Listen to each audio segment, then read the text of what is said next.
siang Mbak Nurul, benar? Halo, selamat siang, iya dengan saya sendiri Bu. Kalau dilihat dari CV-nya Mbak Nurul nih udah ngajuin lamaran dari bulan lalu ya, cukup lama ya. Iya, nggak apa-apa Bu, Udah biasa sudah nunggu menunggu. kok.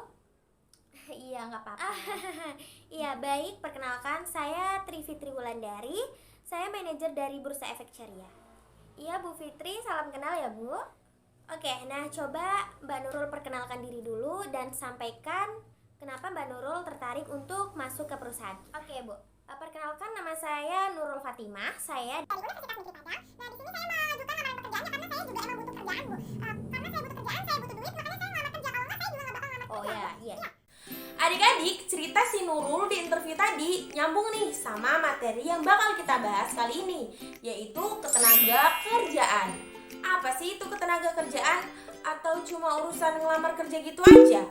Nah, di bab 3 kali ini kita bakal ngebahas lebih tuntas mengenai konsep ketenaga kerjaan, masalah ketenaga kerjaan, dan sistem upah. Untuk itu, stay tune terus videonya ya.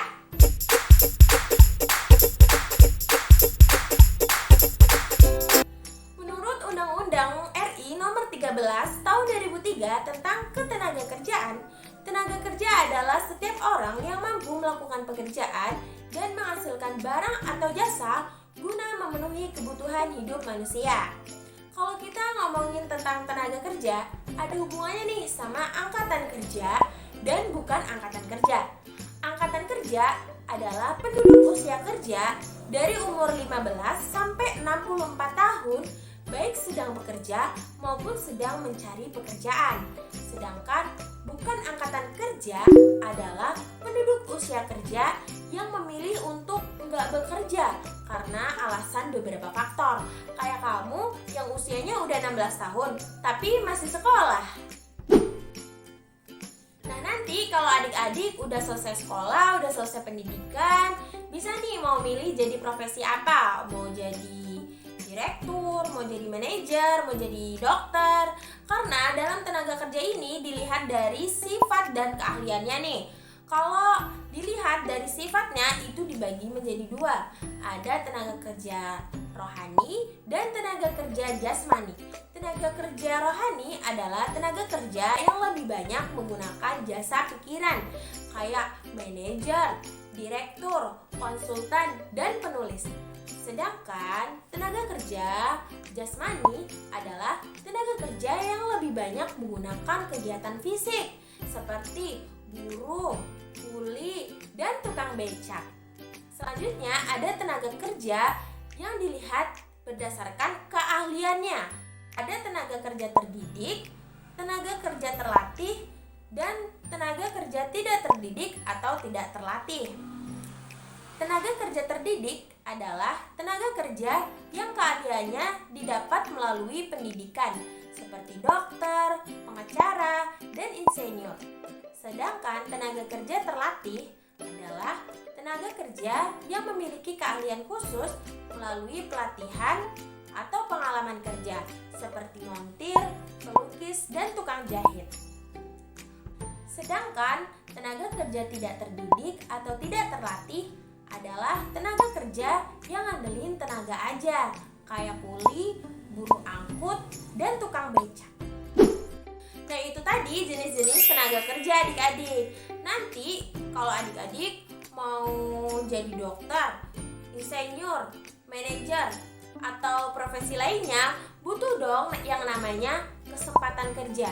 Apa itu kesempatan kerja? Kesempatan kerja adalah tersedianya lowongan pekerjaan bagi angkatan kerja yang sedang membutuhkan pekerjaan. Setelah kita ngebahas mengenai konsep ketenaga kerjaan, kita juga harus paham nih apa aja masalah dalam tenaga kerja. Masalah tenaga kerja itu ada 3. Yang pertama ada tingkat pengangguran yang tinggi, jumlah angkatan kerja yang tinggi, serta tingkat pendidikan dan keterampilan masyarakat yang masih rendah. Jadi gimana ya kira-kira solusinya? Dari pemerintah bisa mendirikan pusat pelatihan kerja, transmigrasi, dan keluarga berencana. Sedangkan pada pihak swasta bisa bekerja sama dengan sekolah atau universitas dan program magang. Serta dalam individu diri kita sendiri, kita kegiatan yang bisa meningkatkan skill dan menambah jiwa wirausaha. Nah, upaya-upaya tersebut nantinya diharapkan dapat membantu mengurangi tingkat pengangguran di Indonesia.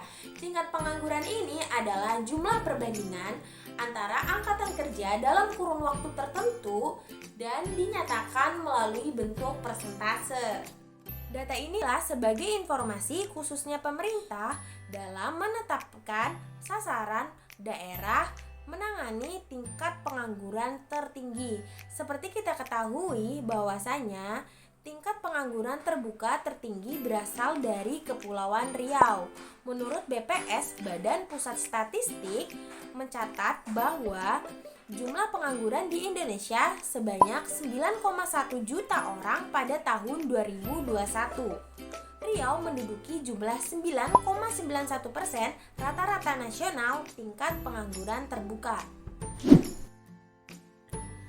Yang terakhir itu ada materi sistem upah.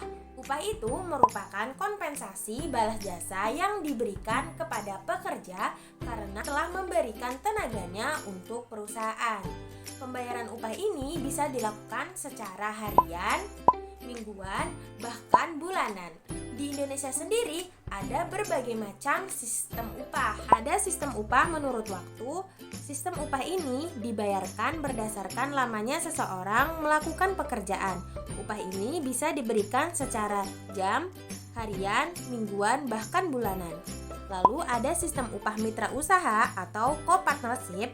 Sistem upah ini memberikan upah kepada pekerjanya berupa saham atau obligasi dengan harapan pekerja yang diberi upah mempunyai rasa memiliki kepada perusahaan sehingga bisa lebih produktif. Lalu ada sistem upah berkala. Sistem upah ini ditentukan dari tingkat kemajuan atau kemunduran hasil keuntungan suatu perusahaan. Misalnya, jika suatu perusahaan lagi cuan banyak karena penjualan meningkat, maka kenaikan upah bisa terjadi. Lalu ada sistem upah premi, yaitu sistem upah dengan mengombinasikan sistem upah prestasi dengan premi tertentu, seperti kerja di hari libur, melakukan pekerjaan yang sangat berbahaya, atau memiliki suatu keterampilan yang sangat khusus. Dan ada sistem upah borongan, sistem upah yang biasanya diberikan pada awal pengerjaan sampai pekerjaan tersebut selesai. Di Indonesia, pengusaha bisa memilih sistem upah yang sesuai dengan jenis perusahaannya. Akan tetapi, pemerintah memiliki kewenangan untuk menetapkan besarnya upah minimum yang diterima oleh pekerja. Hal ini ditetapkan oleh Perpu nomor 25 tahun 2000 mengenai kewenangan pemerintah dan kewenangan provinsi sebagai daerah otonom, maka pemberlakuan UMR atau upah minimum regional menjadi UMP, upah minimum provinsi, dan UMK, upah minimum kota. Jadi upah minimum di Jakarta bakal beda nih sama upah minimum di Padang. Oke, nah itu tadi penjelasan materi kita hari ini tentang ketenagakerjaan. Gimana, udah mulai panas belum kepalanya? Udah paham? Nah, untuk mengukur pemahaman